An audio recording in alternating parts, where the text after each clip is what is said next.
Muy buenas noches con todos. ¿Se me escucha? Sí, bueno. Sí, Ah, sí, sí, sí, se te escucha bien.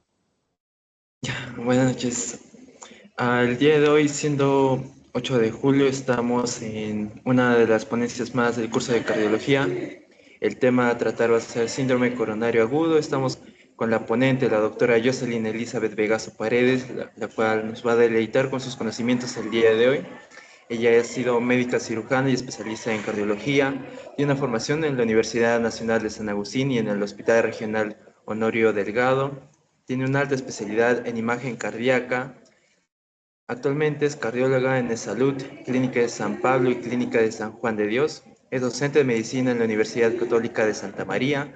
Participa activamente en congresos nacionales e internacionales y es autora de publicaciones científicas y ponente en eventos de cardiología. Le vamos a dar un saludo cordial a la doctora Jocelyn y le vamos a dar el paso para que pueda iniciar con su ponencia que hemos esperado el día de hoy.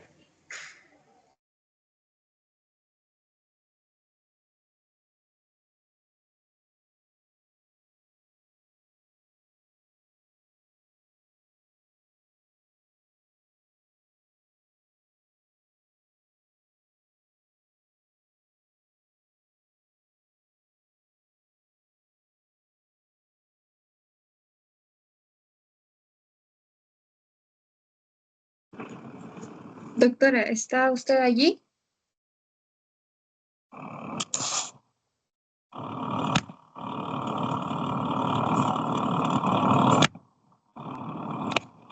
Ahora debe de poder presentar, doctora. Inténtelo nuevamente, por favor.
Sí, Mairenis.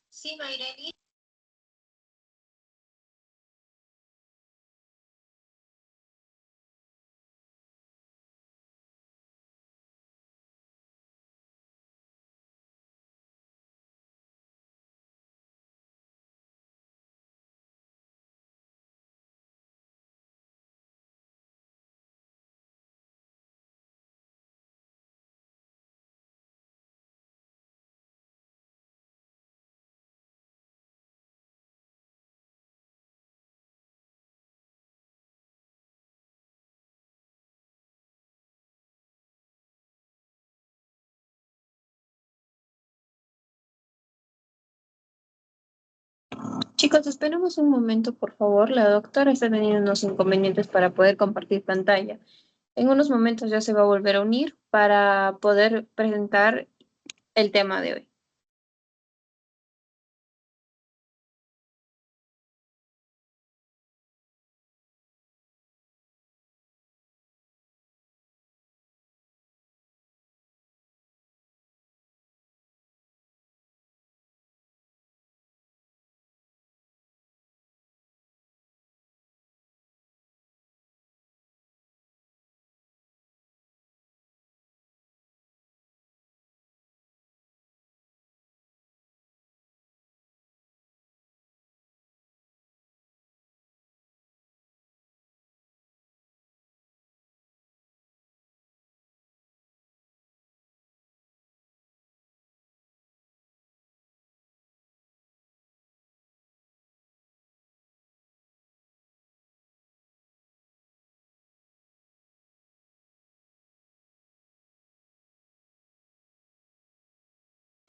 Doctora, buenas noches. Le acabo de permitir el Sí, acceso buenas como noches. moderadora. Sí, ¿Con qué me puede gracias, mi amor. compartir pantalla, por favor?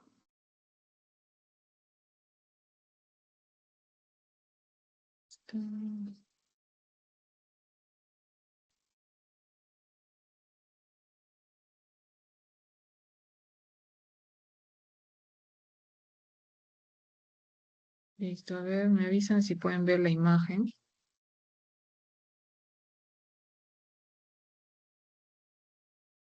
Sí, doctora, se ve su PowerPoint.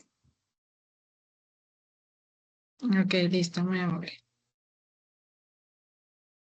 Bueno, buenas noches con todos. Como muchas gracias por la presentación.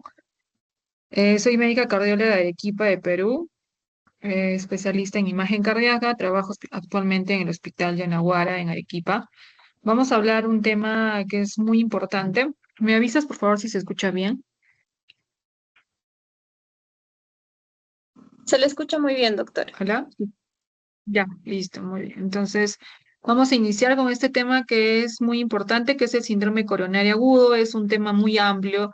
Voy a tratar de dar los datos más importantes con la evidencia científica actualizada.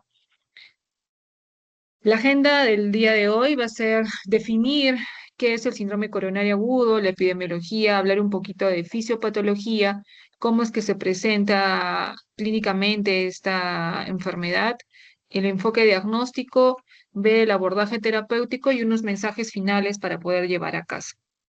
Para este tipo de presentación no existe conflicto de interés.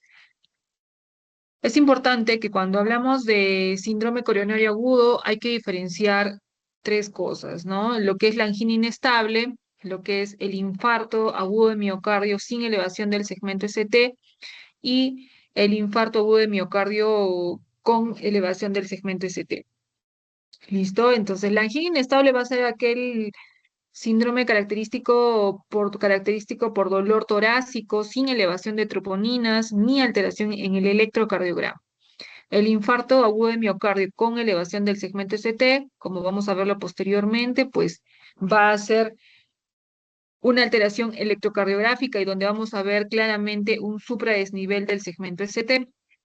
Y el siguiente, que sería el infarto agudo de miocardio sin elevación del segmento ST, puede ser con un infradesnivel, puede ser sin alteración, pero tanto los dos tipos de infarto agudo de miocardio con elevación o sin elevación va a tener elevación de troponinas más del percentil 99, que es lo que define el diagnóstico. Muy bien, para esta presentación hemos tomado la última actualización, nos basamos en guías de práctica clínica. Tenemos la europea, la última actualización va a ser la del 2023, donde nos habla sobre el manejo del síndrome coronario agudo. Es importante que hasta ahora no se han cambiado y se sigue tomando en consideración la cuarta definición del infarto agudo de miocardio. Y por último, el año pasado se actualizó la guía de síndrome coronario agudo, que es la americana, el consenso, ¿no? sobre el síndrome coronario agudo, tanto el infarto con elevación del segmento ST y sin elevación del segmento ST. Listo, entonces en el lado izquierdo de la pantalla pues podemos observar el infarto de miocardio tipo 1, que es aquel que se va a caracterizar por la rotura, la erosión de la placa, que puede producir una oclusión total, como vemos aquí, o una oclusión parcial, que es lo que nos va a ayudar a definir si es con elevación del segmento ST o sin elevación del segmento ST. El infarto agudo de miocardio tipo 2 va a ser aquel que va a ser una alteración entre la oferta y la demanda. ¿De acuerdo? Pacientes con sepsis, pacientes con anemia, entonces pueden generar un infarto agudo de miocardio tipo 2, que puede ser también secundario a una placa de obstrucción, pero generalmente es una alteración entre la oferta y la demanda, puede ser también un vasoespasmo coronario, una disfunción microvascular o una disección de la coronaria no aterosclerótica por diferentes mecanismos, que no es tema de ahora. Muy bien. Entonces, ¿cómo se define el infarto agudo de miocardio? Según la cuarta definición, lo vamos a definir como el daño miocárdico agudo detectado por la elevación de biomarcadores más del percentil 99 en el contexto de una isquemia, ¿no? Un paciente que viene con características típicas de un síndrome coronario, de una angina de pecho, con elevación persistente de troponinas. Eso es lo que se define. La epidemiología La enfermedad cardiovascular, los infartos agudos de miocardio siguen siendo la causa más común de mortalidad y morbilidad. Hace 20, hace 30 años, hace 50 años, a nivel mundial, la gente, las personas, la primera causa de muerte es el infarto agudo de miocardio. ¿De acuerdo? Entonces, más en varones, se ha visto que el 44% en varones y hasta el 38% en mujeres. Esto es un reporte global que se actualiza cada cierto tiempo, la última que tenemos del 2023, que el 32% de los pacientes a nivel mundial mueren por enfermedades cardiovasculares. Dentro de ellos tenemos pues el infarto agudo, el ACV y otras enfermedades cardiovasculares. Por eso es tan importante reconocer los síntomas y poder detectar a tiempo un paciente con un probable infarto agudo de miocardio. Como vemos acá, a nivel mundial, la carga global de enfermedades cardiovasculares, son 436 millones de personas que tienen enfermedades cardíacas y sigue siendo la primera causa de muerte, muy por encima del cáncer. A nivel de Perú, vamos a ver que el 15% de mortalidad es gracias a las enfermedades cardiovasculares. Por ahí siempre hay la duda de que no se registran todos los infartos agudos, que a veces son muertes espontáneas, muertes y no se les hace los exámenes ideales para poder determinar que es un infarto o no, pero aquí vemos el reporte nacional. Muy bien. Es importante reconocer, antes de hablar de un infarto agudo de miocardio, la circulación coronaria. Vamos a ver que este es nuestro corazón y vamos a tener la irrigación va a ser gracias a dos arterias. El tronco coronario izquierdo, que va a determinar dos arterias. Este es el tronco coronario izquierdo. Voy a poner el plumón para que lo puedan observar tal vez un poco mejor. Listo. Entonces, este es el tronco coronario izquierdo. Vamos a tener la arteria descendente anterior con las diagonales, que son las que van a irrigar la pared anterior del corazón, y la arteria circunfleja que va a bordear lo que es la orejuela y se va a encargar de la parte lateral. Listo, como vemos, la descendente anterior va a pasar por el surco interventricular y va a llegar hasta el ápex del corazón, dando sus diagonales y las septales, ¿no? Las arterias septales que van a penetrar en el miocardio. Y por otro lado, vamos a tener la coronaria derecha, que va a ser aquí, que sale del seno coronariano derecho, y vamos a dar lugar a las ramas marginales, agudas, vamos a ver el origen de la interventricular posterior, que es lo que nos va a determinar muchas veces si es una dominancia derecha o si es una dominancia izquierda. ¿Cuándo decimos que es una dominancia derecha? Cuando la arteria descendente posterior pues sale de la coronaria derecha y una dominancia izquierda cuando sale de la circunfleja, que viene del lado izquierdo. Muy bien. Todo empieza en la aterosclerosis. Vamos a ver de que gracias a la alimentación, a los factores de riesgos que generan inflamación y alteración del endotelio, como el tabaco, la hipertensión arterial, la diabetes mellitus, la obesidad, etcétera, va a producir el mecanismo que es el más importante en este síntoma, en esta enfermedad, que es la aterosclerosis, por una acumulación de grasa y una capa fibrosa en la íntima. Se van a empezar a formar más placas fibrosas, se va a ir acumulando el calcio, esto va a disminuir el flujo y generar isquemia. Vamos a ver que el proceso inicial, posteriormente en las imágenes, inician cuando las partículas del LDL penetran en el endotelio y se van a acumular en la parte más interna, ¿no es cierto?, que va a ser la íntima arterial, y eso va a sufrir oxidación y activar toda la cascada inflamatoria y los factores protrombóticos que van a llevar al origen de de la obstrucción de la arteria. Entonces, vamos a ver aquí en la imagen que se muestra que las partículas de LDL penetran a la íntima. Este ingreso de las partículas de LDL van a producir una cascada inflamatoria, haciendo de que se activen las moléculas de adhesión y vamos a ver que empiezan a introducirse lo que son los monocitos. Van a ser los macrófagos que van a empezar a fagocitar estas partículas de LDL y se van a formar las células espumosas. Por otro lado, toda esta inflamación va a producir una disrupción de la capa media, que como vemos está muy bien formada, pero vamos a ver que va a alterar esta estabilidad y van a empezar a salir las células musculares lisas y van a empezar a consolidarse. Esto es lo que va a determinar y formar la placa más fibrosa que va a determinar si es una placa estable o una placa inestable.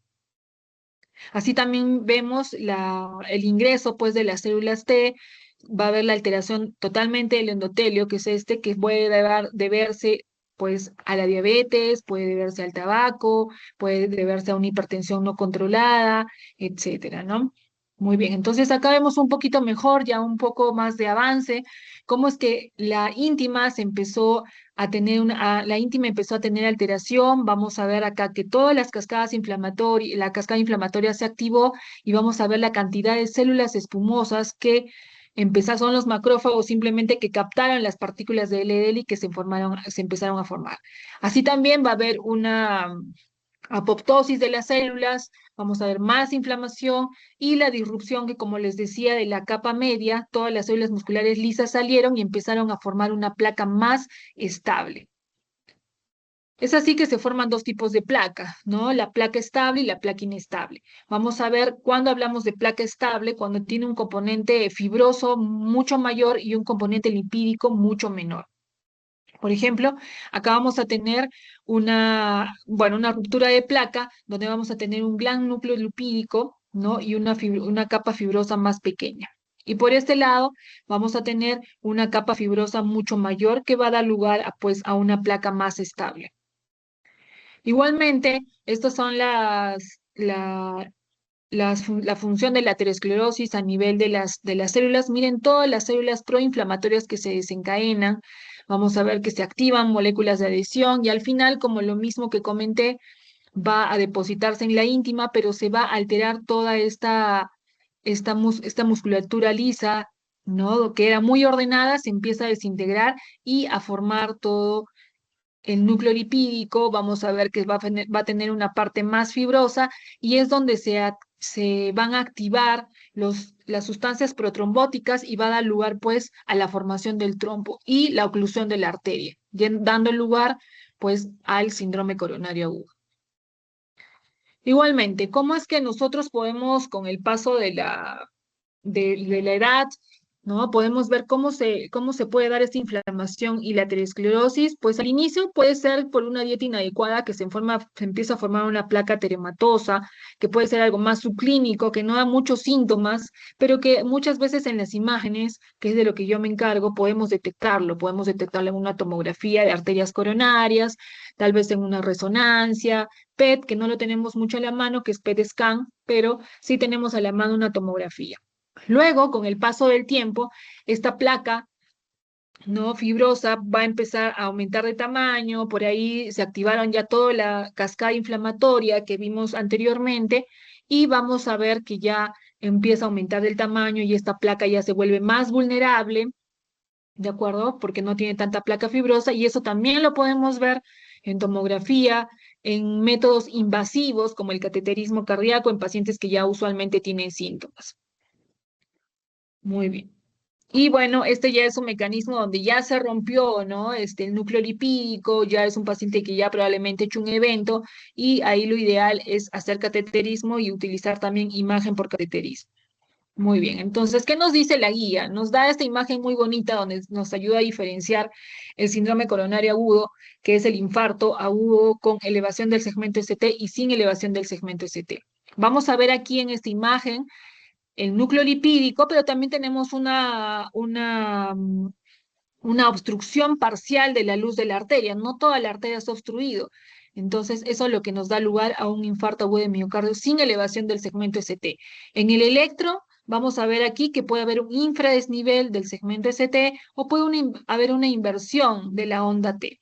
¿Listo? Entonces, eso es lo que nos va a caracterizar de un infarto agudo sin elevación del segmento ST. Pero por otro lado, vamos a tener el infarto agudo con elevación del segmento ST, donde la luz de la arteria está ocluida completamente. Y ahí, ¿qué es lo que vamos a ver? Vamos a ver un daño y se va a manifestar en el electrocardiograma, donde vemos una elevación del segmento ST, que de acuerdo a la clasificación y a las derivadas, pues podemos determinar mediante un electro en qué parte del corazón pues está alterado, está habiendo el infarto. Muy bien, entonces hasta ahí tenemos, es un paciente que puede tener pues una placa con obstrucción total o con obstrucción parcial, con un inicio de una aterosclerosis, que la aterosclerosis cuando se activa no disminuye si es que no frenamos con alguna medicación o si no detectamos los síntomas a tiempo, pues ese paciente puede fallecer. Como vimos, el síndrome coronario agudo sigue siendo la primera causa de muerte a nivel mundial. Entonces, para esto tenemos diferentes formas de poder atender a un paciente que venga con síntomas. Lo principal, la presentación del síndrome coronario agudo. Un paciente usualmente viene con el dolor torácico, opresivo, que se puede irradiar a mandíbula, brazo izquierdo, que puede asociarse a síntomas síntomas vegetativos como náuseas, como vómitos, escalofríos, etcétera. ¿Qué es lo primero que tenemos que hacer? Lo primero que tenemos que hacer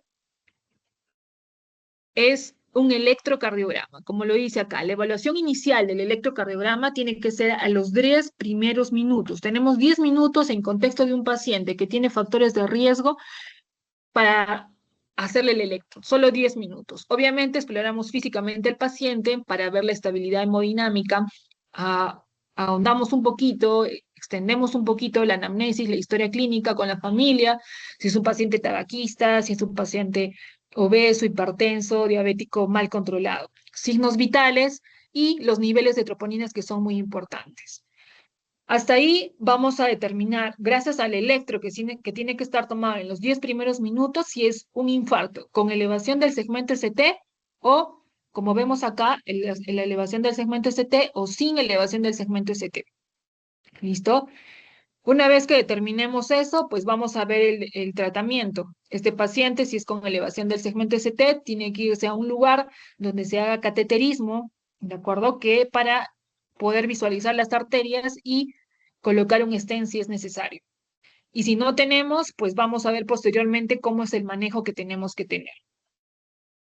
Las pruebas adicionales que las vamos a desglosar minuciosamente en el transcurso de la exposición, la angiografía no inmediata, bueno, el cateterismo, la ecocardiografía, que es visualizar mediante ecografía el corazón, la imagen intracoronaria, bueno, niveles de troponinas, la monitorización del electrocardiograma. Y hay que ver, pues, el paciente si se puede resolver el problema mediante cateterismo y colocar un stent, o si el paciente tiene una enfermedad multiarterial y que tiene que ir a cirugía cardíaca, ver el tratamiento a largo plazo, cambiar estilos de vida y obviamente abandonar el tabaquismo si es que el paciente lo tiene. Entonces, hasta ahí hemos visto el enfoque, cómo vamos a ir desglosando nuestra exposición. Vemos el paciente, presentación clínica, cómo es que llega. Recordamos 10 minutos para tomar el estudio, diagnóstico inicial con elevación del segmento ST, sin elevación del segmento ST y visualizar muy importante el nivel de troponinas. Pero también hay un cierto porcentaje de pacientes que no siempre van a venir con un dolor torácico típico. En realidad ya no se usa mucho el término típico, pero bueno, un dolor torácico opresivo, que es un sugerente de un síndrome coronario agudo. Hay un gran porcentaje de pacientes, sobre todo mujeres, personas de mayor edad, que no siempre van, o diabéticos, obesos, que no siempre van a tener el dolor opresivo. Vamos a ver que a veces solo el paciente viene con indigestión, con dolor epigástrico, que muchas veces se puede tratar en la emergencia como una gastritis. Hemos tenido pacientes que vienen a la emergencia, ¿no? Hipertensos, diabéticos, que vienen con una epigastralgia y se les coloca omeprazol.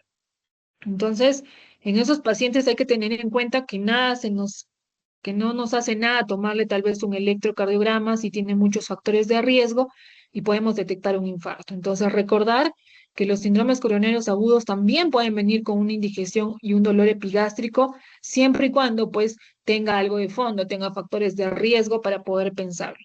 A veces el paciente tiene dolor solo en el brazo o en el hombro, ¿no? Tiene falta de aire, viene con náuseas, vómitos, dolor en la mandíbula, o falta de aire, sudoración, etcétera. Palpitaciones, simplemente fatiga. Los pacientes adultos mayores no siempre van a presentar síntomas claros, entonces a veces solo vienen por síncope también. Entonces, muy importante esta diapositiva porque no siempre solo se van a presentar con dolor torácico. Listo. Muy bien. Entonces, ya detectamos un paciente con un EKG anormal. tomamos 10 minutos para hacer el electro y vimos que el electro está completamente anormal. Hay que ver el contexto clínico del paciente y ver qué pruebas disponibles tenemos en nuestro centro. ¿De acuerdo? Tenemos hospitales de mayor complejidad donde tenemos todo a la mano, pero también hay hospitales donde no tenemos todas las pruebas disponibles para poder para poder dar el tratamiento, pero sí podemos hacer un diagnóstico. Y hay que ver, ¿el paciente está estable o está inestable? Para eso actualmente existen tablas, esto es lo que nos presenta la guía y bueno, que lo consolida en un cuadro bonito donde vemos el score de Grace. Cuando tendremos un síndrome coronario agudo, pues tenemos que catalogarlo según la escala de Grace para ver la mortalidad del paciente, la posibilidad de mortalidad del paciente. Es importante que en el paciente también se le clasifique según la escala del Killy-Kimball, donde el Killy-Kimball va a ser un paciente con infarto sin alteración. El Killy-Kimball 2 usualmente son pacientes que el infarto está haciendo que desarrolle falla cardíaca. El tipo 3 es aquellos pacientes que van a desarrollar shock cardiogénico. Tenemos tanto un score de TIMI, que es el score de TIMI Risk, tanto para el infarto agudo de miocardio sin elevación del segmento ST y con elevación del segmento ST. ¿Qué nos ve este score?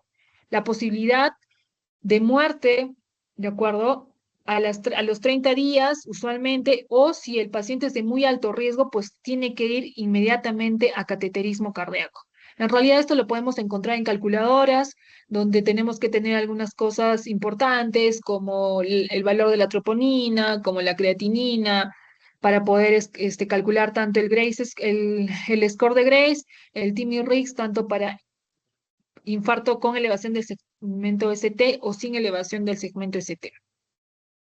Muy bien. Entonces, en pacientes con elevación del segmento ST es un poco más fácil. El paciente llega, le hacemos el electro, vemos el electrocardiograma y tenemos una elevación del segmento ST.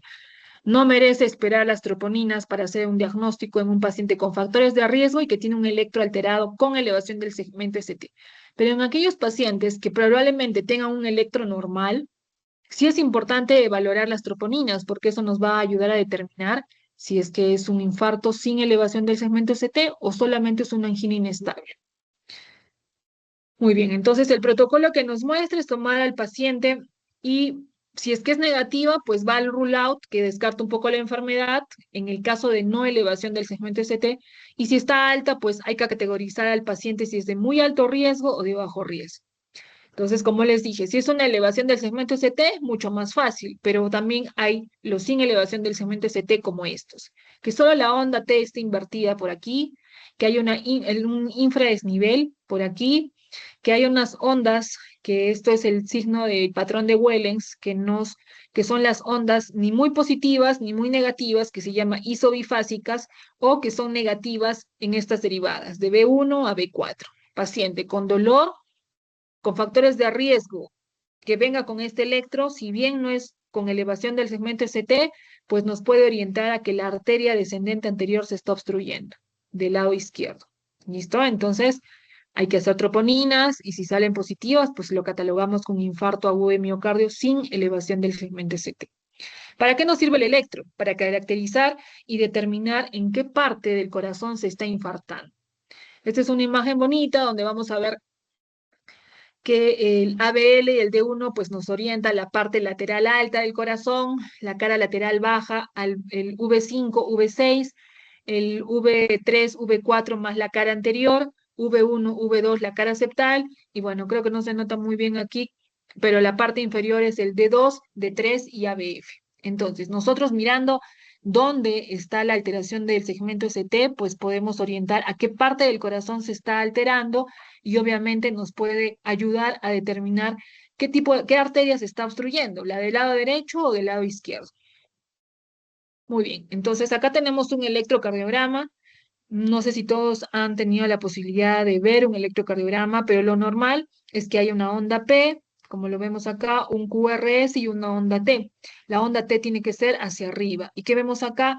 En las flechas rojas, pues que hay un infradesnivel del segmento ST en unas determinadas caras. D2, D3 y ABF es la cara inferior, B4, B5, B6 la cara lateral. Entonces probablemente es una arteria del lado izquierdo, que es la circunfleja, ¿no? Que también da una ramita a la cara inferior.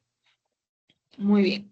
Acá que tenemos, dijimos que también no solo siempre, lo normal es esto, si ven V5, V6, es la onda P, el QRS y la onda T. ¿De acuerdo? Pero si somos muy minuciosos, vamos a ver que en V2 y V3 tenemos una onda T media rara, ni muy positiva ni muy negativa. Esta es una onda isobifásica que nos podría estar orientando a un patrón de Wellens tipo A. Un contexto de un paciente que venga con un dolor de pecho, que tenga factores de riesgo y que nos dé este electro, pues tenemos que sospechar y pedir inmediatamente un examen de troponinas. Igualmente acá tenemos una onda T negativa, ¿de acuerdo? Usualmente las ondas por isquemia son simétricas, ¿no? Acá tenemos media simétrica, pero de todas maneras hay que, hay que sospechar de que puede ser un patrón de Wellens tipo B en el contexto de un paciente con dolor de pecho. Por otro lado, acá tenemos, por ejemplo, al revés. Este es un paciente, bueno, es de mi hospital, donde vemos un supradesnivel muy claro en D2, D3 y ABF. Vemos que el segmento ST está con supradesnivel. Entonces, un paciente con dolor de pecho, con factores de riesgo, que viene que este electro que nosotros le tomamos seguro en 10 minutos, vemos que tiene una alteración acá, un supradesnivel, pues estamos pensando obviamente que es un infarto de cara inferior, porque D2, D3 y ABF es la cara inferior del corazón. Igualmente acá vamos a tener igual en las flechas rojas un supradesnivel, si vemos acá del segmento ST en D1, ABL, B4, B5, B6, es un paciente con un infarto lateral, ¿no es cierto? Es un infarto con un infarto anterolateral, porque está afectando a la cara lateral alta y también a la cara lateral baja, entonces toda la cara anterolateral. Muy bien, entonces una de las herramientas que ya vimos es el electrocardiograma, pero nosotros los cardiólogos es importante siempre que a nuestro paciente le hagamos una ecocardiografía. Acá vemos al corazón, donde estoy señalando es el ventrículo izquierdo, la válvula mitral, la aurícula izquierda, ventrículo derecho, aurícula derecha y válvula tricúspide. Han visto que bueno, quiero que lo vean otra vez, la motilidad, cómo funciona el corazón, es como que el corazón se plegara, ¿no? Entonces, esta es una ecografía de un corazón normal. En un paciente infartado podemos ver aquí en esta parte que esta parte no tiene motilidad, que no tiene engrosamiento, no se mueve. Igualmente, aquí vamos a ver que esta parte no tiene una buena contracción, entonces este es pues un infarto de esta parte del corazón que es la punta, la parte apical del corazón, y en esta imagen tenemos acá que esta es la parte inferior, que se ve claramente que no tiene un engrosamiento del miocardio. Entonces, para eso nos sirve la ecografía. Miramos el electro, hacemos una ecocardiografía y podemos determinar pues la arteria que probablemente se está obstruyendo y las complicaciones que también puede haber. Otro de los estudios que nos sirve mucho para el síndrome coronario agudo, que usualmente en angina inestable o sin elevación del segmento ST, es la tomografía. Como dicen las recomendaciones de la guía europea, la ecocardiografía es urgente, está recomendado para los pacientes con sospecha de síndrome coronario agudo que estamos sospechando que tiene complicaciones mecánicas, que se rompió de repente una parte del ventrículo, que tiene una insuficiencia mitral severa, etcétera, ¿no? Muy bien. A ver. Muy bien. La tomografía nos va a permitir ver las arterias de una manera no invasiva, pero usualmente esto lo vamos a usar para aquellos pacientes que no está claro el diagnóstico, que tal vez en el electro no hay muchos cambios, que las troponinas no están tan alteradas, no está alterada y se catalogaría pues como una angina inestable y que nos va a ayudar a ver la anatomía coronaria.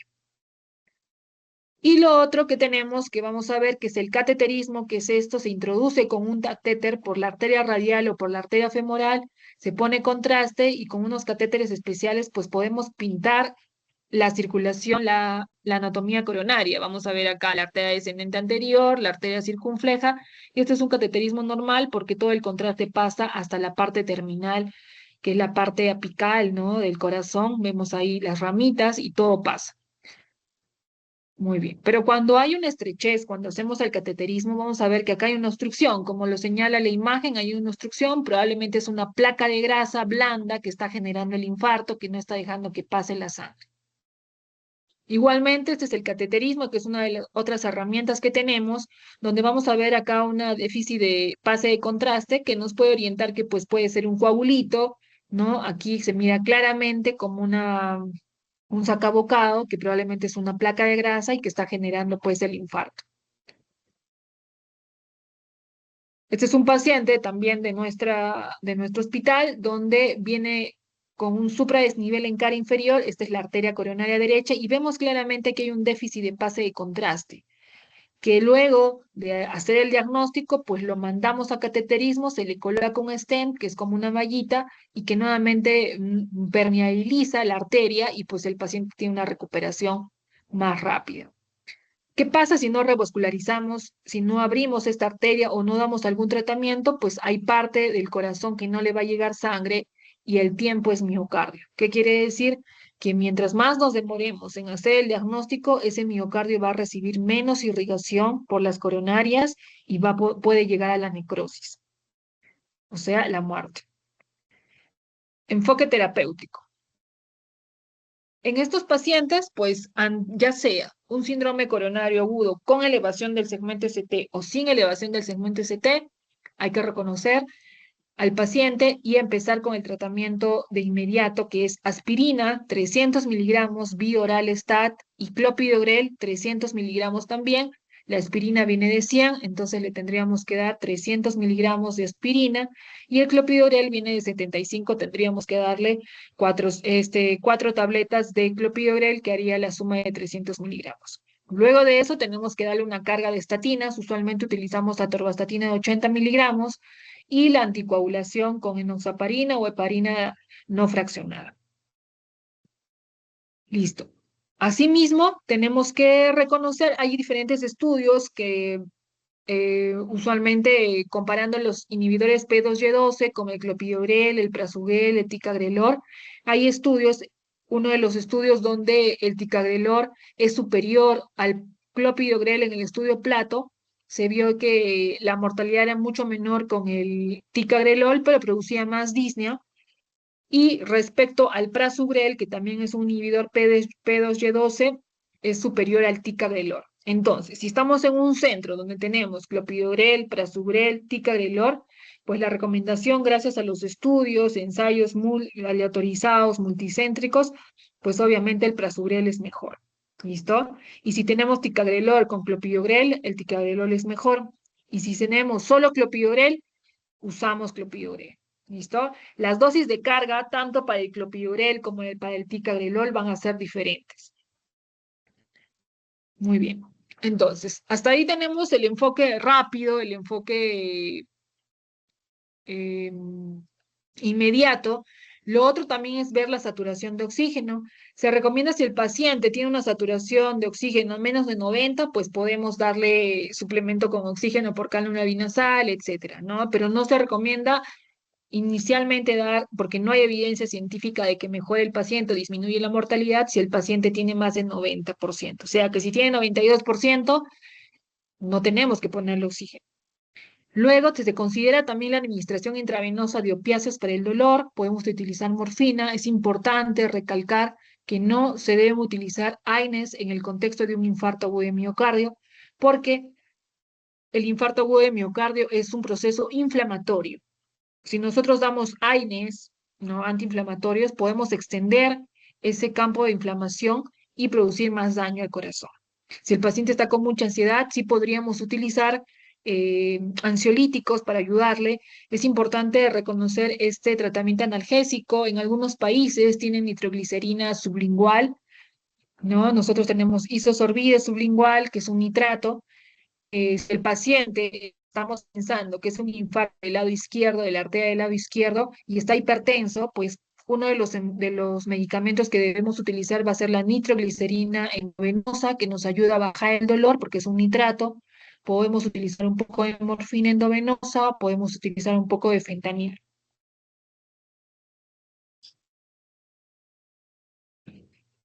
Listo, entonces aquí se desordenó un poco, pero bueno, cuando tenemos, primero vamos a reconocer el infarto agudo con elevación del segmento ST.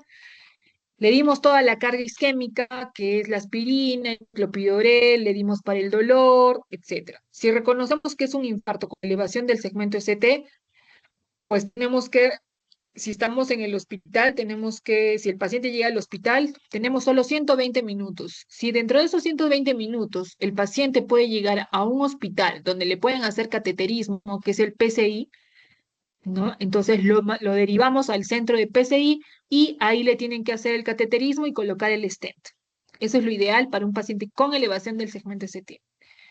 Pero si es un paciente que está en un centro donde dentro de los 120 minutos no va a llegar a un centro con cateterismo, pues tenemos que hacer la estrategia fibrinolítica. En Perú utilizamos el anteplace y tenemos un protocolo donde es un fibrinolítico que nos va a ayudar a tratar de trombolizar ese, ¿no?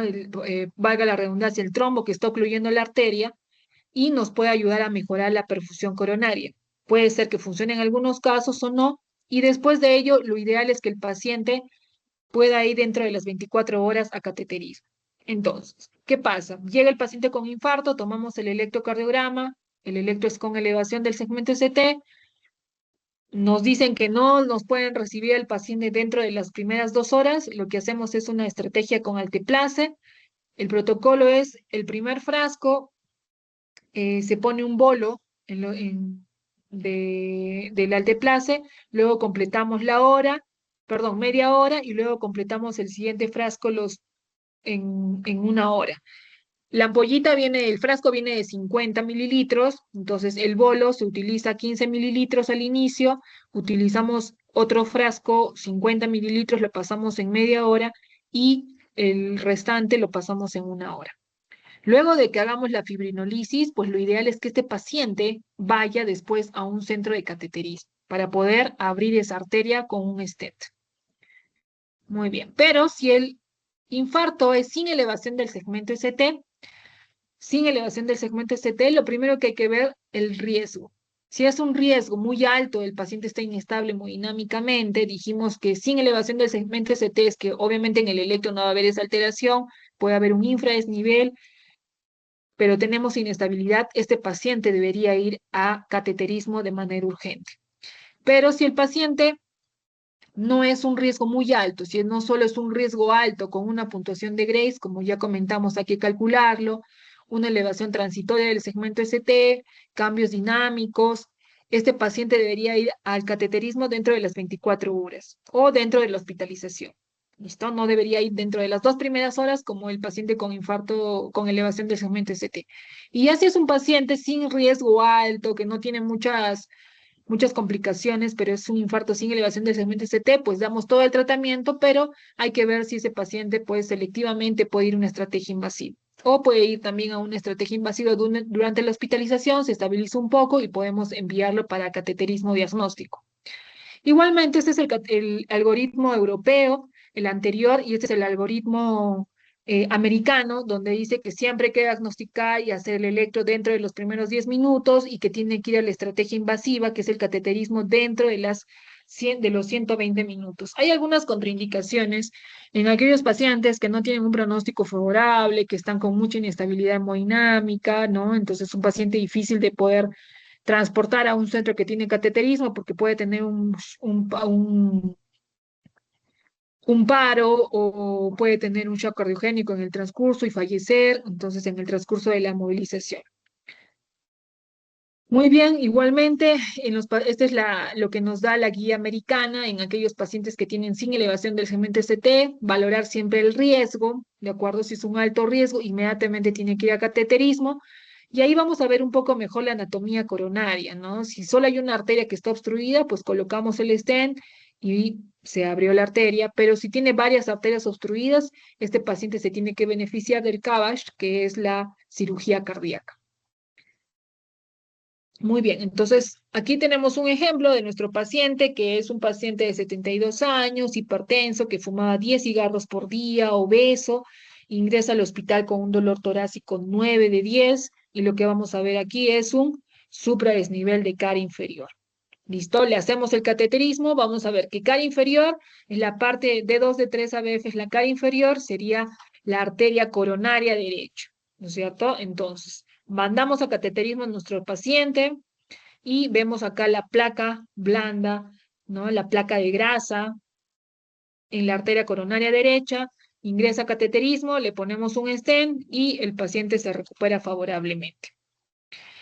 ¿Por qué es importante revascularizar y abrir las arterias si es que están obstruidas o no? Si es que están obstruidas, perdón, porque si no nos demoramos en el diagnóstico, les he dicho que el miocardio se empieza a morir y puede haber complicaciones. Una de las complicaciones es que hay una ruptura del músculo papilar de la válvula mitral, hay un edema, va a haber una insuficiencia mitral porque esa válvula mitral ya no va a cerrar y puede haber un edema pulmonar y un shock cardiogénico. Puede haber una ruptura del septum interventricular. Hace poquito hemos tenido un paciente con una CIB, pero por infarto, ¿de acuerdo? Y donde vamos a ver que va a haber obviamente una alteración de la circulación, va a haber un shunt, ¿de acuerdo? De izquierda a derecha, porque la izquierda tiene mucho más presión, el paciente se va a empezar a congestionar, el lado derecho va a ser ingurgitación yugular, puede hacer edema, etcétera, y va a ser una falla cardíaca. La otra es una ruptura contenida, donde vamos a ver que acá hay una ruptura, pero es en la parte apical del ventrículo izquierdo, y vamos a ver que se contiene ahí, ¿no? Entonces, tanto el CIB posinfarto como la ruptura contenida son indicación de cirugía cardíaca. Y esto, la ruptura de la pared libre, que esto es mortal, nunca se ha salvado a ningún paciente por ruptura de la pared libre. Estos pacientes idealmente, si se detecta rápido, pacientes deberían ir a ECMO, de acuerdo, balón de contrapulso, etcétera. ¿Por qué? Porque hay una ruptura de la pared libre, se llena el pericardio, se tapona y fallece. Muy bien. Los componentes también para dentro del tratamiento, además de toda la medicación, una vez que damos la aspirina de carga, para mantener el paciente tenemos que dar una tabletita de aspirina de mantenimiento, igualmente con el clopidogrel, igualmente si es que usamos ticagrelol o prasugrel, el ticagrelol se da cada 12 horas y además dar las estatinas, ¿no? Usualmente utilizamos estatinas de alta intensidad como atorvastatina de 80 o rosuvastatina de 20, de 40, y es muy importante recalcar todas estas actividades y los componentes de la rehabilitación cardíaca. Uno de los pilares nuevos, que seguro mañana lo vamos a poder comentar en falla cardíaca, es la rehabilitación cardíaca. Tenemos que tener al paciente, obviamente, el cese del tabaco, si es diabético, manejarlo, si tiene colesterol alto, manejo de los lípidos, si tiene presión alta, manejar la presión arterial, si tiene sobrepeso. Actualmente ya existen los agonistas GLP-1, medicamentos inyectables para poder bajar de peso. Una consultoría con la nutricionista es súper importante, valorar al paciente, valorar la parte psicológica del paciente, pacientes con mucha ansiedad, ¿no? Hacer también consejería de la actividad física, ¿no? ¿Qué tipo de actividad física va a hacer? Y el entrenamiento, ¿no? Utilizar ejercicios de fuerza, un poco de cardio. ¿Para qué? Para que junto con el tratamiento médico, pues podamos rehabilitar al paciente y que mejore su calidad de vida. Bueno, ya para terminar, dentro de los mensajes finales, hay que enfocar integralmente al paciente, no olvidar que el enfoque diagnóstico es con un EKG a los 10 minutos, además de los estudios complementarios que ya hemos visto, determinar el tipo de infarto, ¿para qué? Para enfocar bien la terapéutica del paciente según las guías de evidencia clínica, ver al paciente si es con elevación del segmento ST, lo ideal es mandarlo a cateterismo entre las 2 primeras horas, y en pacientes sin elevación del segmento ST, ver la estratificación del riesgo también para que vaya a cateterismo, pero siempre recordar la carga antitrombótica con aspirina, clopidogrel o ticagrelor o prasugrel, según lo que tengamos disponible, la anticoagulación y las estatinas. Muchas gracias. Si tuvieran alguna pregunta.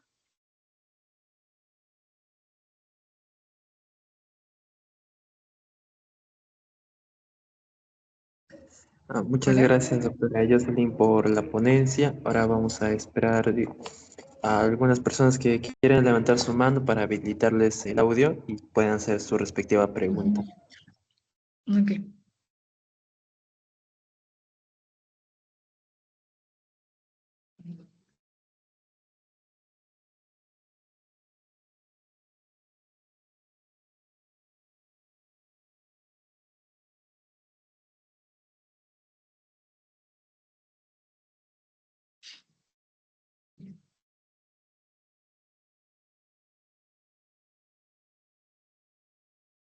Doctora, mientras vamos esperando a que los compañeros puedan, participantes puedan ir formulando su pregunta, bueno, Ujú. luego de su ponencia se toma un post-test y para ello quisiera que usted me diga una palabra clave para colocarlo en el cuestionario y cuando ellos lo llenen puedan colocar la palabra clave y pueda ser válida su participación de los asistentes del día de hoy.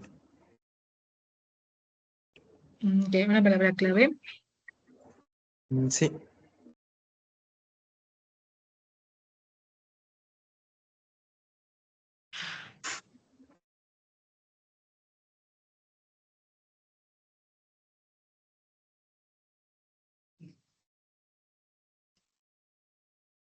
Ok.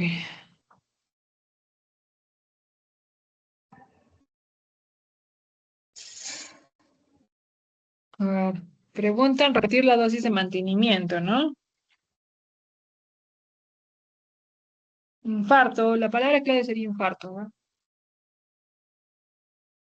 ok, doctor.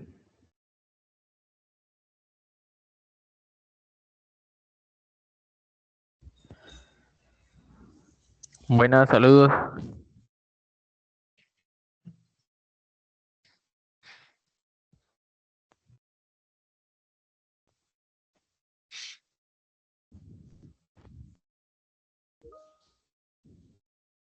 A ver, creo que acá hay una pregunta. Repetir las dosis de mantenimiento.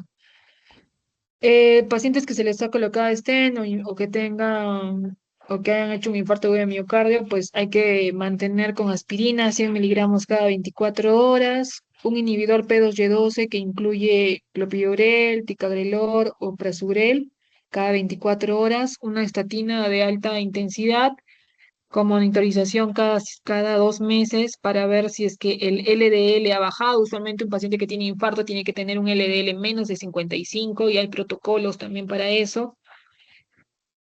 Y si es hipertenso, diabético, pues tu tratamiento de fondo, ¿no?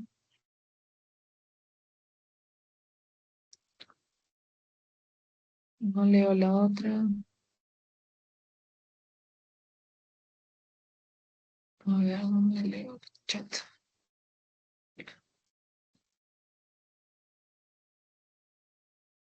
Ok, la administración del alteplase, bueno, nosotros tenemos el alteplase donde utilizamos la administración de 2 frascos, el primero que es el bolo de 15 ml, ¿listo? Y luego en la siguiente media hora utilizamos los 50 del otro frasco nuevo y en la hora siguiente pues ponemos lo que sobró del primer frasco, son los 35. También se puede colocar por kilogramo de peso según el tema del paciente, pero siempre se utilizan los 2 frascos. ¿Qué haríamos en caso la ICP y los fibrinolíticos estarían contraindicados de manera absoluta? Pues son aquellos pacientes, por ejemplo, usualmente son pacientes con IMA tipo 2, ¿de acuerdo? Que tienen un infarto agudo de miocardio con elevación del segmento ST, pero a veces vienen por hemorragia digestiva. En esos pacientes se le da mantenimiento, ¿de acuerdo? La ICP solo se contraindica en aquellos pacientes que están muy inestables para movilizarlos o pacientes que tienen muy mal pronóstico, hay que individualizar al paciente. Pero también hay pacientes que, por ejemplo, no se puede utilizar fibrinolíticos cuando han tenido un ACV hemorrágico en los últimos 6 meses. Hay diferentes contraindicaciones. En esos pacientes solo nos queda estabilizarlos, darles estatinas y pues hablar sobre el pronóstico del paciente con los familiares o algo. Pero sí, sí hemos tenido pacientes que no se les puede fibrinolizar, pero sí podrían ir a cateterismo para ver cómo está. El manejo es igual en pacientes posmenopáusicos y premenopáusicos. Sí, si tienen el contexto de un síndrome coronario agudo, es igual. Si viene un paciente con infarto posmenopáusico, premenopáusico, el tratamiento es igual. La ventana para realizar el cateterismo serían 12 horas. Si es un infarto con elevación del segmento ST, debería ir en las 2 primeras horas a cateterismo. Si es que se le hace la fibrinolisis, pues tenemos en realidad, cuando se le hace la fibrinolisis, puede ser que haya sido exitosa o no, y ahí se habla de lo que es la ICP, el cateterismo facilitado o de rescate. Usualmente son 24 horas. Hay una ventana para trombolizar al paciente, usualmente son menos de 12 horas incluso las guías recomiendan menos de 6 horas que ven el dolor, pues tenemos esa ventana para trombolizar. Cuando ya pasa más de eso, hay que valorar mucho que no. Eh, en un infarto multivaso se recomienda resolver la arteria con mayor obstrucción y después se puede resolver. En un paciente multivaso hay que hacer una junta médica. Si es un paciente diabético, hipertenso, que es multiarterial, hay que ver si es que el paciente va a ser revascularizado mediante cateterismo, o sea, percutáneo, o si tiene que ir a cirugía cardíaca. Entonces, usualmente son pacientes diabéticos multivaso. Esos pacientes deberían ir, idealmente ir a cirugía cardíaca por la cantidad de stents que se les va a colocar. Pero si es un paciente que tiene contraindicación para cirugía cardíaca, como la función del corazón muy baja, menos de 30%, que va a ir a cirugía con circulación extracorpórea, donde paramos el corazón y una bomba empieza a funcionar, pues este paciente se beneficiaría más de una revascularización percutánea. Eso es cuando estamos hablando de una enfermedad multiarterial que incluye daño proximal de una arteria importante o el tronco coronario izquierdo. Hay posibilidad de tener pacientes asintomáticos. Sí, esos pacientes que a veces no tienen dolor, como les comenté, que a veces solo tienen falta de aire. eh, para ello existen otros estudios, siempre hacer el uso de las troponinas, que si nos salen negativos estaríamos hablando de una angina inestable y para eso ya ha aparecido lo que es la tomografía de arterias coronarias y varios pacientes ya hemos detectado de esa manera a nivel mundial y también nosotros y podemos hacer uso de la angiotomografía de arterias coronarias. A las complicaciones posinfarto, una de ellas la angina posinfarto. La angina posinfarto, ¿dónde está? A la angina posinfarto se pueden utilizar sintomáticos. Tenemos Doctora, antianginosos, listo, como el isosorbide, como el Bastarel, em, bueno, una de las cosas, primero tenemos los betabloqueadores como antianginosos, tenemos los nitratos, el Bastarel que utilizamos, la trimetacina básicamente, ¿no? Que nos pueden ayudar un poquito con la angina posinfarto. Pero sí, sí hay que ver de cerca a ese paciente que sigue con dolor de pecho, sí o sí tenemos que darle sintomáticos. ¿Hay alguna forma de saber? Sí, el infarto antiguo, usualmente vamos a ver aquellos pacientes que tienen una onda Q en el electrocardiograma que nos orienta que es una necrosis, pero si el paciente ha sido revascularizado rápidamente y se ha permeabilizado esa arteria rápido, pues ese miocardio no va a tener necrosis, ¿no? Entonces puede ser que encontremos una ecografía normal, un electro prácticamente normal. En el caso de las mujeres se presenta de la misma forma. Como comenté anteriormente, las mujeres, por un mecanismo fisiopatológico, no siempre van a tener el típico dolor que los varones, a veces solo es falta de aire, a veces solo es náuseas, epigastralgia. ¿Cuándo se recomienda pedir derivaciones posteriores? Cuando es un infarto de cara inferior.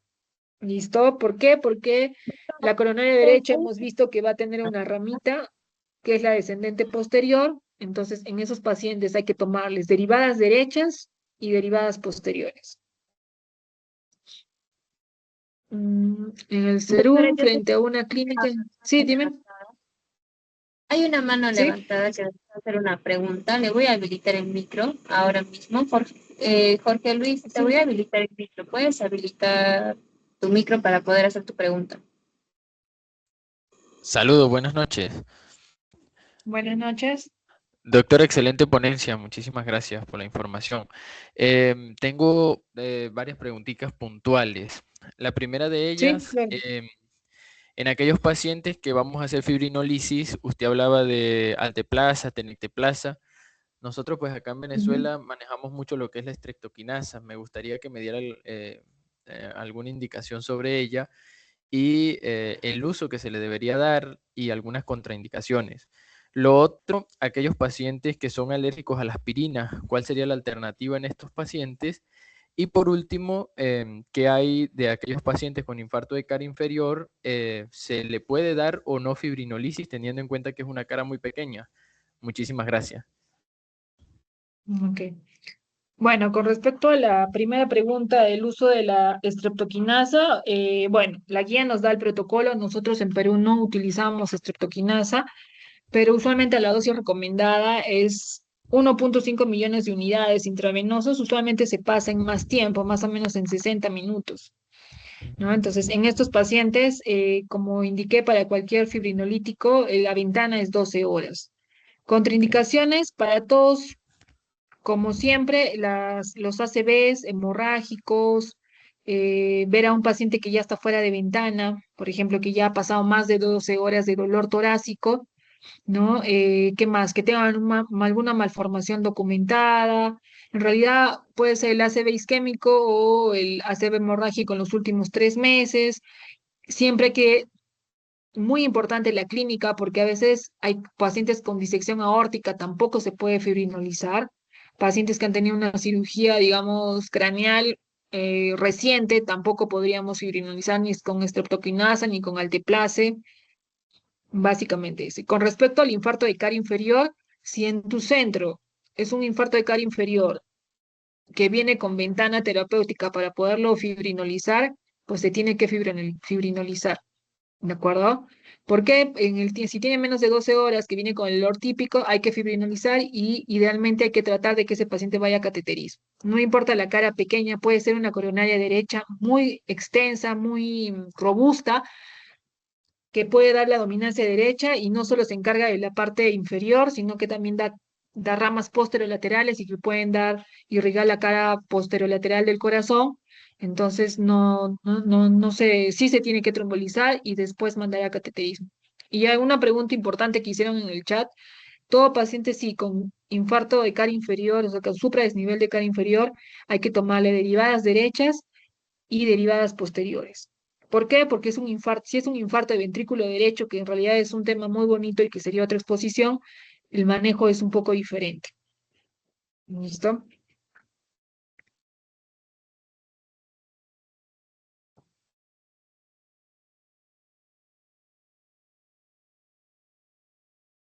Bueno, doctora, continuamos con las preguntas por el chat. Sí, Luego sí, creo que por ahí si me faltaba la de Cristian, dice, si en el serum me encuentro frente a una clínica y factores de riesgo de un IMA, ¿cuál es el manejo con el cual puedo referir a un centro de mayor complejidad? Es una pregunta importante. Inmediatamente el paciente tiene que salir de tu centro de salud, ¿sí? Si tienes a la mano la carga antitrombótica como aspirina, clopidogrel, pues le puedes dar la carga, inmediatamente tienes que referirle en ambulancia, tiene que ir, porque no tienes los medios necesarios a veces no tienen ni electrocardiograma en el serum, entonces lo ideal es que recién con un electrocardiograma podemos ayudar al diagnóstico y poder dar el tratamiento. Y otra de las preguntas que me olvidé de responder, que es en pacientes alérgicos a la aspirina, pues lo único que tenemos es darle inhibidor P2Y12. ¿Listo? Hay estudios donde se ve que la aspirina es muy buena, pero en contexto de pacientes que tienen alérgica a los AINES, a la aspirina, pues en ese caso fibrinolisis, idealmente cateterismo en los primeros 120 minutos y sí hay que darle la carga de inhibidores P2Y12. A ver, en caso de niños con presencia de obesidad que cursan con dolor torácico típico y elevación del segmento ST, hay desviaciones de dosificación. Los niños no se infartan. ¿Listo? El paciente, o sea, los niños pueden tener un infarto de agudo de miocardio, pero secundario a enfermedad de Kawasaki, donde va a producir una dilatación de las arterias coronarias y son pacientes que se puedan infartar. Pero los niños no se infartan, ¿de acuerdo? Con obesidad, que cursan con dolor torácico típico, con elevación de treponinas, ahí entra otro diagnóstico diferencial, que es la pericarditis. Pacientes muy frecuente, niños que han tenido enfermedades virales, usualmente por virus como el Coxsackie-B, puede generar pericarditis y vamos a ver un supradesnivel difuso del segmento ST. Importantísimo diferenciarlo de infarto. Eso es una pericarditis que se trata con antiinflamatorios y con colchicina, o sea, ibuprofeno o aspirina y colchicina. Y si está asociada a elevación de troponinas, pues podemos estar hablando de una miopericarditis, que en realidad es otro tema de exposición, pero sí es muy, muy buena esa pregunta, porque hay que diferenciarlo de un infarto con elevación del segmento ST. ¿Listo? Bueno, luego dice, ¿cuál es el mecanismo electrofisiológico por el que el isquemia miocárdico produce elevación o depresión del segmento ST? Usualmente es por una lesión, ¿de acuerdo? Es tema de vectores, el vector siempre se aleja de la lesión, entonces va a generar esa alteración por falta de circulación, de vascularización en el miocardio. Vamos a ver qué va a producir esa alteración en el electrocardiograma. El uso de los GLP2, esa pregunta no la entiendo. ¿GLP2 o GLP1?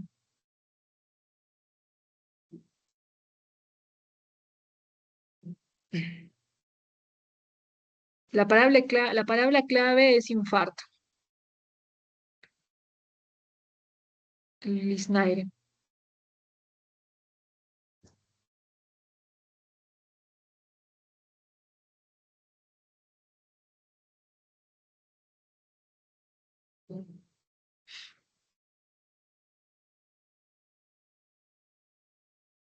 Ok. Enviando las diapositivas en caso de que los virus como parotiditis o bacterias como estreptococo. La palabra clave es infarto.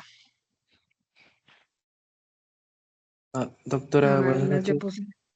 Con Sí, buenas respecto a la noches. palabra clave, hemos tenido algunos inconvenientes en anteriores ponencias que la palabra clave es como la herramienta para validar el post-test y con la finalidad de que se Ah, puedan ok. a validar el certificado que van a tener los participantes. Por ello, se ha decidido que se iba a repetir pocas veces la palabra clave. Y veo que en el chat le están pidiendo la palabra clave y están volviendo a hacer lo mismo que en anteriores ponencias. Por eso, si le Ah, vuelven ok. a pedir la palabra clave, ya habría Ajá. que obviar. Sí, disculpe por mi intervención así Ok. forzada. Y eso no me quería comentar. Listo, no te preguntes. No te preocupes, gracias.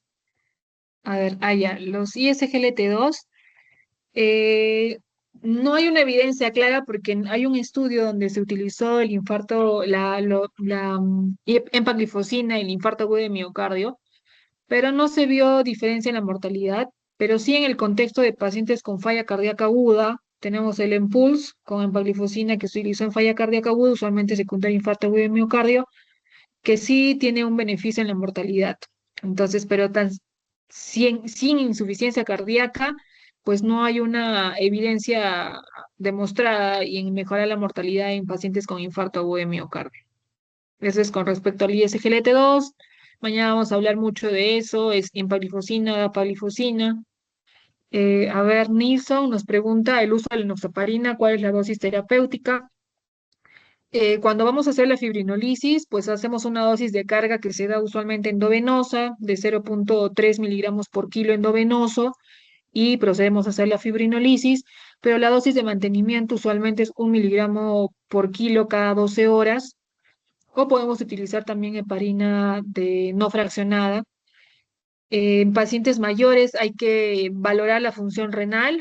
Sí, es súper importante ver la función renal para poder ajustar la dosis de la enoxaparina, o si está con falla renal, utilizar en estadio 4 o 5, utilizar heparina no fraccionada en vez de bajo peso molecular.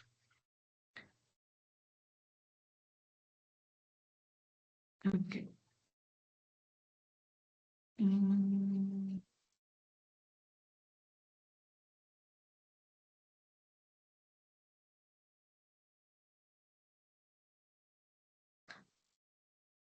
ok. ¿Alguna pregunta más?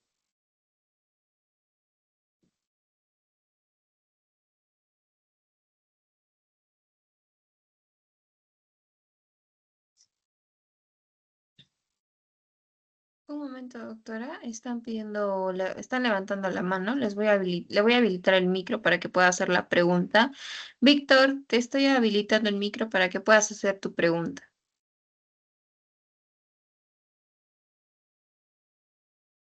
Mm.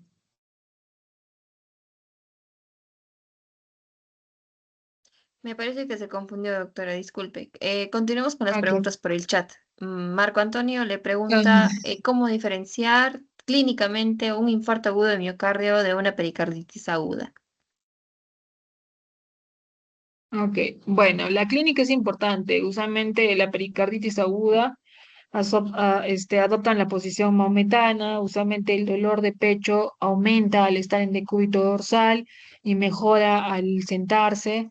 Eso lo podemos diferenciar y que haya tenido la edad también es importante, ¿no? Son pacientes jóvenes que han tenido procesos virales. Diferente al infarto agudo de miocardio, que es un dolor que tanto echado o sentado, pues es igual, ¿no? O empeora. Pero la pericarditis aguda, sí, el patrón típico es eso, ¿no? Adoptan la posición maometana y el dolor aumenta al estar en decúbito dorsal.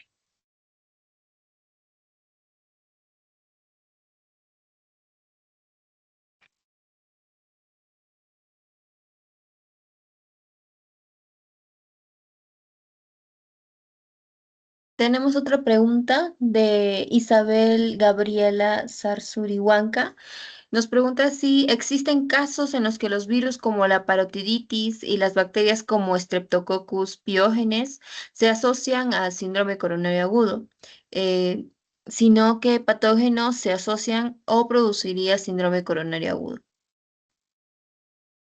Bueno, en realidad el estreptococo piógenes no es que produzca directamente un infarto agudo de miocardio. Como hemos visto en la fisiopatología, el mecanismo que desencadena es la aterosclerosis, pero sí, si es que es un paciente que tiene una afección por el estreptococo piógenes, que no sé, puede generar miocarditis, o sea, sí puede generar inflamación de las arterias o del corazón como una miopericarditis, pero no por la fisiopatología que es una obstrucción por un ateroma en la arteria, ¿no es cierto? Entonces, más sería un infarto tipo 2, ¿no? Que como comentamos, puede ser una alteración entre la oferta y la demanda, a veces pueden tener sepsis, ¿no? Por este tipo de patógenos, y sí podría haber un infarto tipo 2 por una alteración entre la oferta y la demanda por el mecanismo inflamatorio, por la misma sepsis.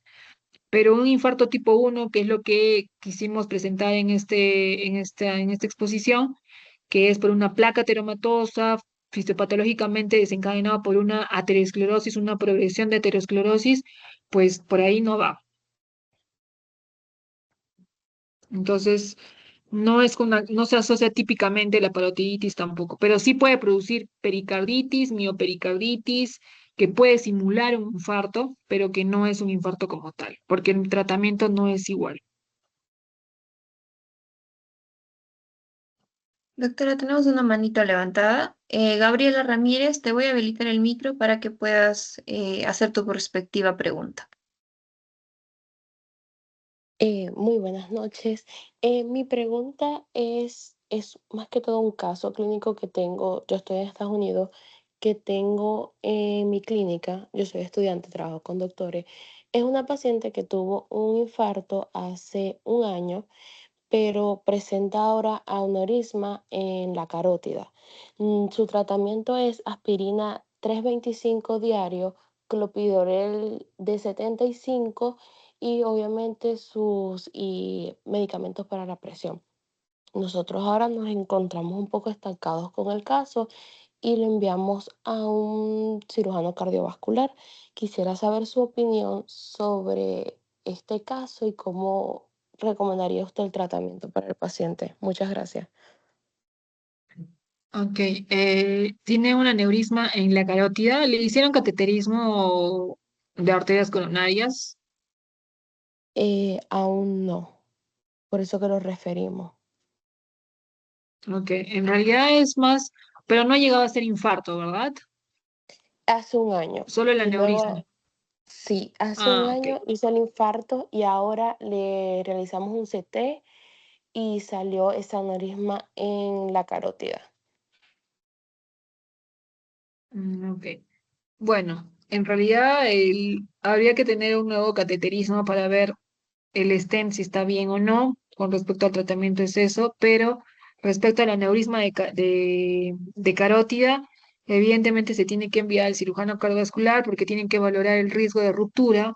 Usualmente los aneurismas en general pueden tener riesgo de ruptura si la presión está muy alta, si la frecuencia está muy alta. Entonces, para el tratamiento está bien la antiagregación por el tema del stent, del infarto, que seguro le colocaron un stent, pero Se deben utilizar beta bloqueadores para mantener una frecuencia cardíaca menor de 70 y los antihipertensivos idealmente mantener una presión de menos de 120/70. Si es que el cirujano cardiovascular ve por conveniente, se puede colocar como un stent en esa arteria para evitar la ruptura, ¿de acuerdo? Entonces sí, porque sería mortal, ¿no? Esos procedimientos se pueden hacer mediante transcatéter. En Estados Unidos pues tienen más acceso a ello, pero sí se debería evaluar y ver qué tan complicado es ese aneurisma y colocar como un stent en la carótida. Eso es lo ideal que se debería realizar. Muchas gracias, doctora. Feliz noche. Gracias. Tenemos otras preguntas en el chat, doctora. Mariluz pregunta si en una embolia séptica, por ejemplo, la causada por el síndrome metastásico estafiloxémico, causaría un infarto agudo del miocardio de tipo 2. Sí, probablemente sí. Sí, sí, porque como vimos la fisiopatología de la sepsis, puede haber una alteración entre la oferta y la demanda y sí puedes producir un infarto agudo de miocardio tipo 2, que al final no va a ir a cateterismo, sino hay que solucionar el tema de la sepsis, ¿no? A ver, en pacientes que se le coloca stent, ¿qué efectos adversos o sintomatologías podrían presentar? Ah, ok. Bueno, actualmente ya se cuenta con stents más novedosos, actualizados, que son liberadores de fármaco para evitar la trombosis de stent. Años atrás, cuando los stents no eran de buena calidad, había mucha trombosis de stent. Pero actualmente, bueno, aquí en Perú y en el mundo existen ya disponibles los stent liberadores de fármacos novedosos de tercera generación, que pues solo necesitan que el paciente tome su medicación, o sea, doble antiagregación para evitar la trombosis de stent. Sintomatología, el stent no da ninguna sintomatología, ¿de acuerdo? Porque es como una mallita que se colocó en la arteria y que abre la arteria, más bien hace que la circulación mejore. Y si existe algún suplemento fármaco que se puede utilizar para fortalecer el corazón en adultos mayores, la evidencia nos dice doble antiagregación, estatinas con metas terapéuticas, infarto agudo de miocardio debe tener un LDL menos de 55 y actualmente ya se está recomendando que debería tener un LDL menos de 40 y algo novedoso que se debe implementar bueno, en algunos países de primer mundo ya se hace, pero se debería hacer la rehabilitación cardíaca. Existen programas de rehabilitación que hacen que los pacientes empiecen a mejorar su calidad de vida, empiecen a mejorar su consumo de oxígeno. Entonces, eso es algo novedoso que deberían hacerse tanto para adultos mayores en general. Em, En pacientes con bloqueo de rama izquierda, muy buena pregunta. En electrocardiograma nosotros tenemos criterios. Existen los criterios de Esgarbosa, Pinky y Barbagelata, que es pacientes que vienen con un bloqueo de rama izquierda en el electro, con dolor, pero que no tienen supradesnivel, o no tienen tanto supradesnivel, porque en un bloqueo completo de rama izquierda hay un poquito de supradesnivel en las precordiales, en las derivadas B1, B2, B3. Entonces, ahí se tiene que considerar los criterios de Esgarbosa cuando superan más de 5 milímetros, perdón, es un criterio, ¿de acuerdo? Y ahí es muy importante el uso de la analítica como las troponinas. Entonces, si un paciente cumple con los criterios de Esgarbosa, o sea, con un supradesnivel y no tenemos angioplastía primaria, pues idealmente sí se debería fibrinolizar, obviamente con el uso de con troponinas elevadas, con una ecografía que nos da sugestiva de pues que hay una parte del corazón que no se está moviendo. Sí deberíamos hacer la fibrinolisis, igual, ¿no? La carga antitrombótica que hemos comentado, y idealmente dentro de las primeras 24 horas, si es que es exitoso, llevarlo a cateterismo. Y si no, igual lo más antes tiene que ir a cateterismo. Pero sí, hay criterios para pacientes con bloqueo de rama izquierda.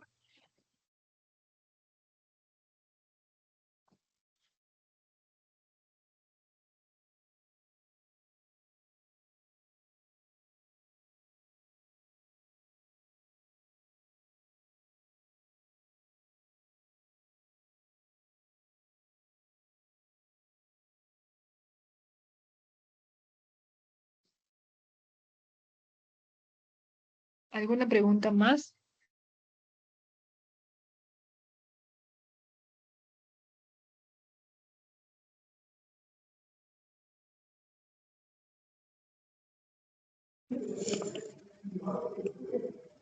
Doctora, no sé si ha leído la pregunta que estaba en el chat que dice, ah, dice, tengo una duda con las guías de IAMCES cuando hay un paciente con bloqueo de rama izquierda de una nueva aparición y síntomas de isquemia, ¿con qué criterios son fundamentales para priorizar la fibrinólisis frente al retraso angioplastía primaria mayor de 120 minutos y cómo debe ser el seguimiento si optamos por estrategia farmacológica? Sí lo comenté, un paciente con bloqueo de rama izquierda hay que considerar los criterios de Barbosa. Si cumple con eso, se tiene que fibrinolizar. ¿De acuerdo? Entonces, y después, igual el seguimiento es el mismo, doble antiagregación, estatinas, pero sí hay que considerar esos criterios, porque si no cumple criterios, pues no es con elevación del segmento ST.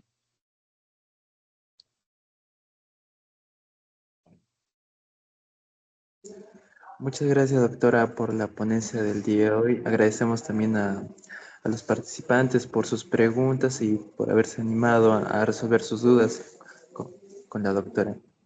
Los esperamos el día de mañana con la doctora que va a hacer otra ponencia y también esperamos también sus consultas para que sean resueltas. El póster los vamos a enviar por el grupo de WhatsApp para que ahí también lo puedan completar. Y, y muchas gracias nuevamente por asistir. Nos da gusto que les esté gustando las ponencias y también esperamos su participación en las siguientes. Eso sería todo y muchas gracias. Sí, ya se dio la palabra clave antes y también se dio una aclaración respecto a eso. Muchas gracias. Ok, listo, muchas gracias.